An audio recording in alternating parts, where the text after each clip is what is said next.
Hi everybody, it's Garrett Inman here. I'm here to talk about a leader that I chose. I'm here to introduce you to someone who to me is a leader. But first, I really struggle with this topic. A leader to me, or a story about great leadership, I just didn't fully understand why I had such a tough time with this. The more I tried to search for a leader, the more the question, what is a leader? What do people feel are leaders? I know it seems very silly. I know we all know who leaders are, who can show leadership in our lives, but I really struggled because that question kept sending me down a rabbit hole to find an answer.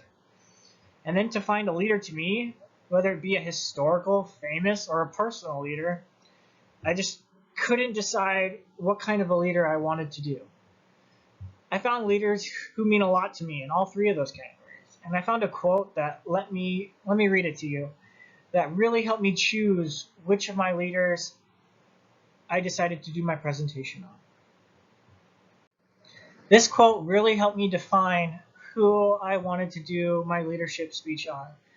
If your actions inspire others to dream more, learn more, do more, and become more, you are a leader. By John Quincy Adams. I know you're probably all thinking, oh, his leader is John Quincy Adams. Unfortunately, it's not. I actually chose Nikola Tesla. But what John Quincy Adams states really defined my leader and what he achieved and what he strove to achieve for the betterment of humanity. Nikola Tesla inspired the future. His contributions of vision changed our world, changed our views, and inspired change. The present is theirs. The future for which I really worked is mine. That just really hits home with what he felt he was trying to achieve and accomplish. Through his vision, not recognized in his time, gave us alternating current, his system that provides power generation, and that power is what lights up our world and all of our devices today. Wireless communication and free energy, he never stopped trying to achieve and strive for, knowing that it would truly benefit the rest of humanity. This is a picture of his machine that he built to represent alternating current. It is fascinating what he was able to achieve with this and the differences between and how much more beneficial this was over DC current, which was currently being used at the time, created by Thomas Edison, which those two leaders had an amazing feud. The AC DC current. Kind of funny how it relates to the band, but it doesn't. But it is quite humorous.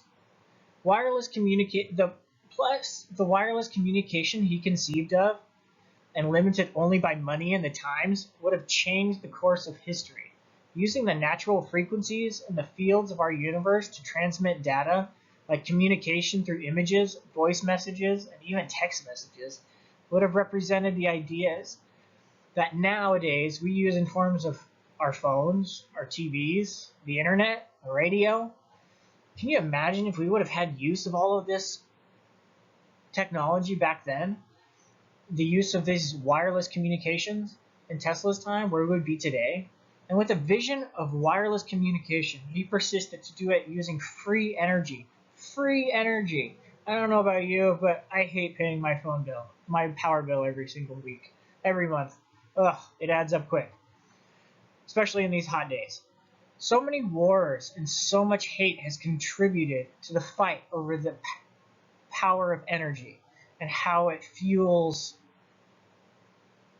our world. It just is astounding. Whether it be money or other contributing factors, I'm not going to get into those factors right now. Energy for all should be free. Nikola Tesla also widely spoke out against atomic energy. And I quote, atomic energy is illusionary, but it has taken so powerful a hold on the minds that although I have preached against it for 25 years, there are still some who believe it to be realizable. Nikola Tesla. That states right there how much he disapproved of atomic energy. Can you imagine all the atrocity that atomic energy has caused? The Hiroshima, Nagasaki nuclear bombs, nuclear power plants melting down. That if we would have heard out this man that spent so much of his life speaking out against could have been saved. And history itself could have been rewritten for the better, I believe.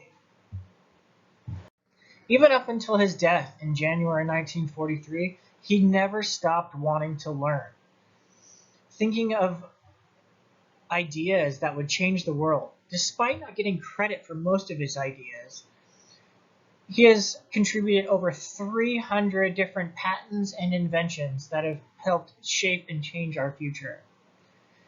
The sad part is most of his ideas were either stolen or confiscated after his death. It is very sad that he is not given the credit that I feel he is so rightly deserved. He quotes, "I don't care that they stole my idea, though. I care that they don't have any of their own."